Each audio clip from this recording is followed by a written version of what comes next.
ke generatif pada tanaman melon ini, jenis pupuk Takaran yang saya gunakan adalah 2:1 dengan merek dengan KNO 3. KNO, berarti ya Yaramila Winar, Yaramila 2, terus KNO-nya 1 kilo. 1 kilo. Pak, dengan cara pengaplikasian seperti ini kita efisiensi tenaga kerja nih Pak.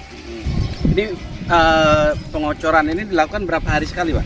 Kalau kami bisanya tidak tentu Pak, kadang-kadang 4 hari, kadang-kadang 5 hari sekali.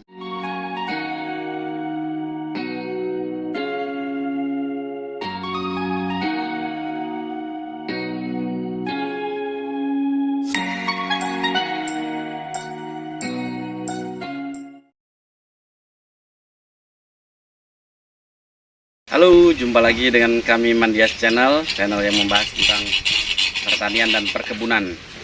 Pada kesempatan kali ini kita akan mencoba membuat video tutorial tentang pemupukan melon di masa generatif.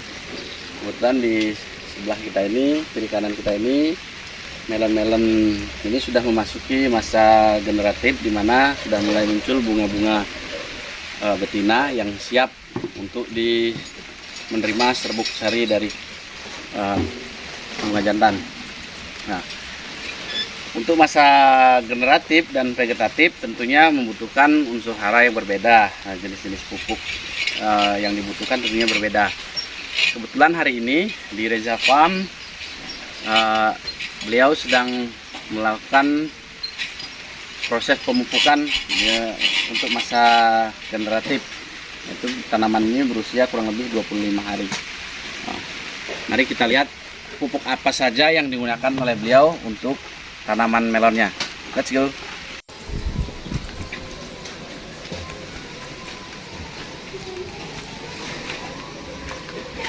Halo, selamat siang Pak. Selamat siang Pak. Apa kabarnya nih? Aduh, sehat ini Pak. Ini banyak sekali nih jenis pupuknya nih Pak. Bisa dibantu kita ini apa aja nih Pak pupuknya Pak? Dari saya lihat ini ada yang warna kuning, ini warna biru, ini hijau. Nah, ini ada yang kemasan 1 kilo. Bisa Pak dibantu pencerahannya? Sangat bisa Pak, sangat bisa Pak. Kita jelaskan ya Pak ya. Kita sebagai petani pemula melon ini yang kebetulan kita mesti berbagi Pak. Pupuk yang ada di samping Bapak itu, ya, Karatin Boron, kandungannya itu ada N15 kalsium nitrat ya. Ya, N15 N15, CO2-nya, CaO-nya 26. Itu biasanya kita gunakan. Penggunaannya di usia berapa nih Pak? Itu kita awal juga sudah gunakan. Oh, dari awal penggunaannya? Iya, dari awal untuk supaya nutrisi yang diambil oleh tanaman itu bisa terus berkembang. Tapi maksimal. pada waktu sekarang ini kita hentikan dulu tuh Pak. Nanti kalau udah muncul lagi ada buah-buah yang sebesar kepalan tangan, kita gunakan lagi untuk mempercepat proses pengenetan. Oh, pembentukan net. Kalau di sebelahnya ini ada pupuk kalau itu kita Yaramila dari awal nih Pak. Ini kandungan nutrisinya 16 kebetulan dari Yaramila. Itu kita gunakan dari awal masa kocor pertama. Berarti masa pertumbuhan ya? Masa pertumbuhan. Kebetulan waktu ini musim hujannya terlalu ekstrim, maka 10 hari baru bisa ngocor Pak. 10 hari baru bisa ngocor. Kalau biasanya kadang musim kemarau, tanaman itu berumur 6 hari kita sudah mulai kocor. Tapi karena kemarin curah hujannya tinggi, kita nggak berani mupuk karena takut pH-nya drop dan tanahnya terlalu lembab. Karena kita tanam di temparan sawah. Dan yang itu gunakan setelah masa generatif. Artinya masa mulai pembentukan buah. Ada yang bunga mulai memerlukan N-nya ada unsur N-nya juga, ada unsur fosfatnya juga ada unsur kalsium. Di situ kaliumnya lebih tinggi Pak ya, tinggi. 20% ya. Iya. Ini untuk mempercepat perkembangan bunga-bunga betina menjadi bakal buah. Yes. Nah, terus juga ada dolomit ini Pak.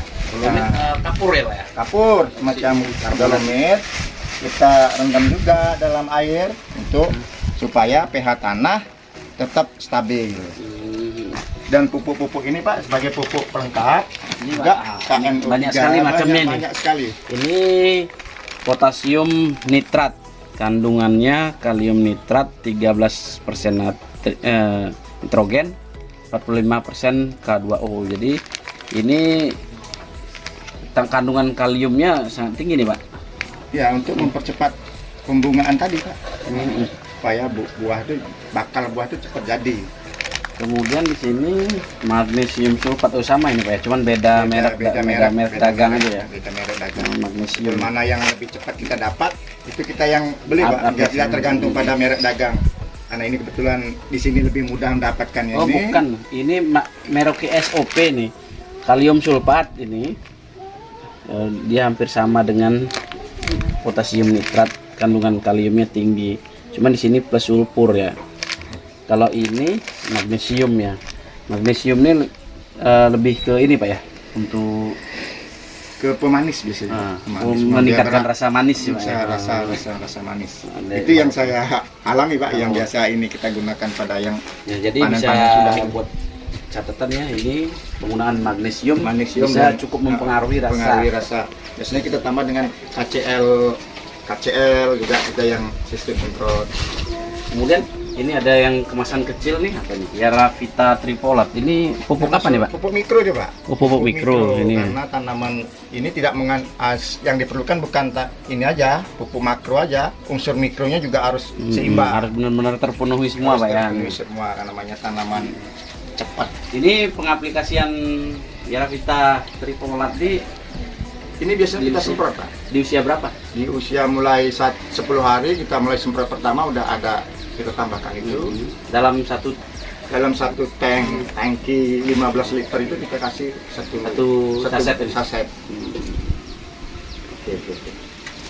Ya, oke, selanjutnya kita lihat proses pencampuran pupuk untuk diaplikasikan di tanaman. Pak, bisa dijelaskan proses dari pada fase generatif pada tanaman melon ini, jenis pupuk dan takaran yang untuk dalam sekali pemupukan itu seperti apa Pak? Silakan Pak.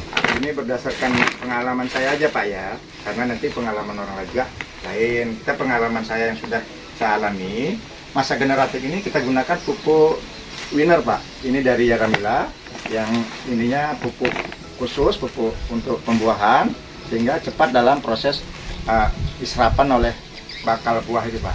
Jadi kita gunakan pendistribusinya pupuknya juga nanti kita lain lagi, atur ulang lagi dengan pupuk pada masa dekatan. Untuk takarannya sendiri dalam sekali pemupukan seperti apa Pak? Coba bisa dipraktekkan. Seperti yang sudah saya terangkan kemarin itu, karena saya menggunakan tenaga kerja dan ini di hamparan, saya mengambilnya efisiensi aja Pak, efisiensi kerja, sehingga takaran yang saya gunakan adalah 2 berbanding 1 dengan merek dengan KNO3. Oh, berarti ya Yaramila Winar, Yaramila 2, terus KNO-nya 1 kilo. 1 kilo. Jadi perbandingan 2 kilo Winar, 1 kilo KNO. Oke, kita lanjut ke pencampuran pupuknya di sana. Nah ini Pak, masa pencampurannya Pak, lihat minta ini, katakan ini pupuknya. 2. Ini 2 ini kita perbandingkan 1.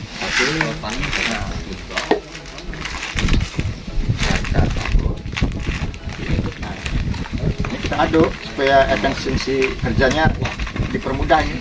Apalagi menggunakan tenaga kerja, kita tidak bisa ambil sendiri Pak.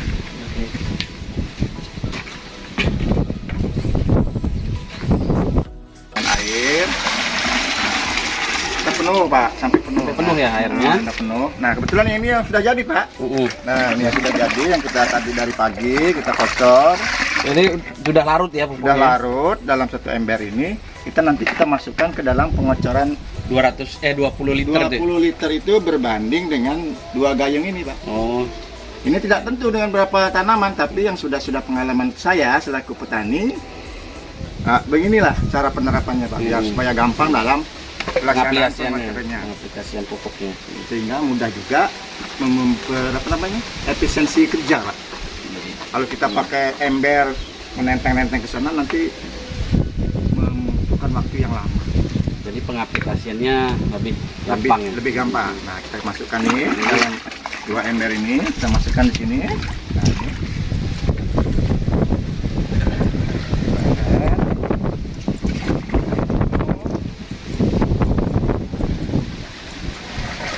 Kebetulan beliau ini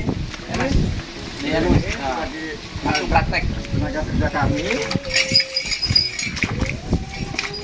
Kita lihat cara pengocoran di lapangan ya. Kalau sudah penuh,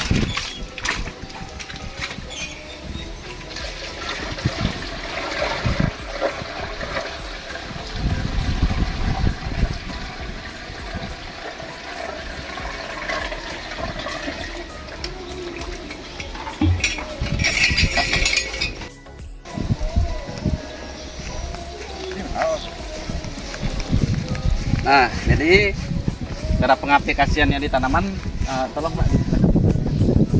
Tanaman yang mana ini yang mau di sana?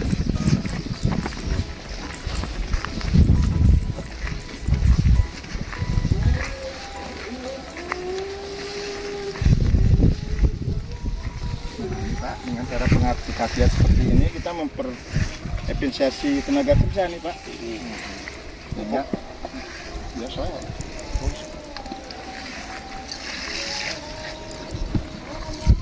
sehingga tenaga kerja yang kita butuhkan tidak terlalu Banyak ya. hanya biayanya Biaya produksi bisa ditekan. ditekan sekecil mungkin.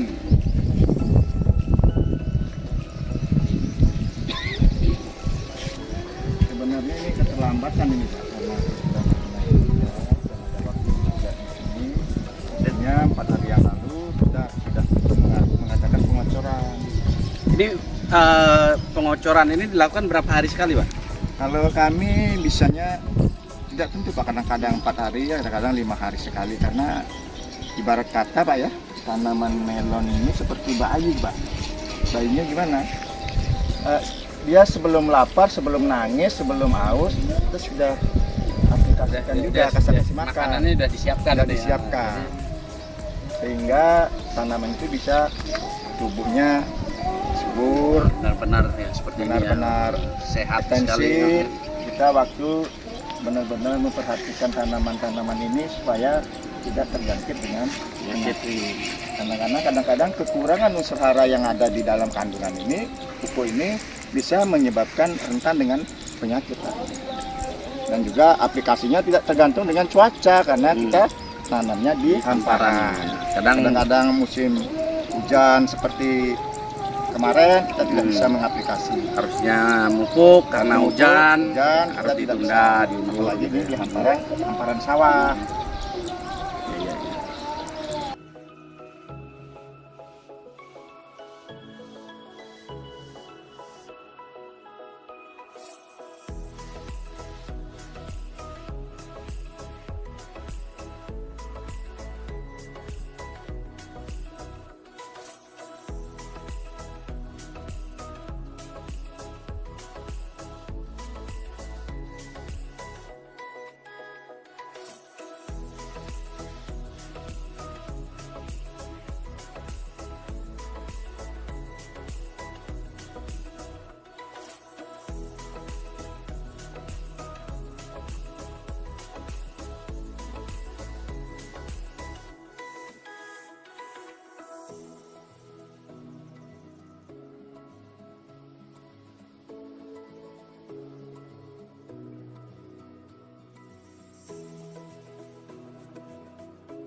Demikian tadi Sobat Tani, wawancara singkat kita dengan Pak Reza, pemilik dari Reza Farm, tentang teknis pemupukan melon di masa generatif.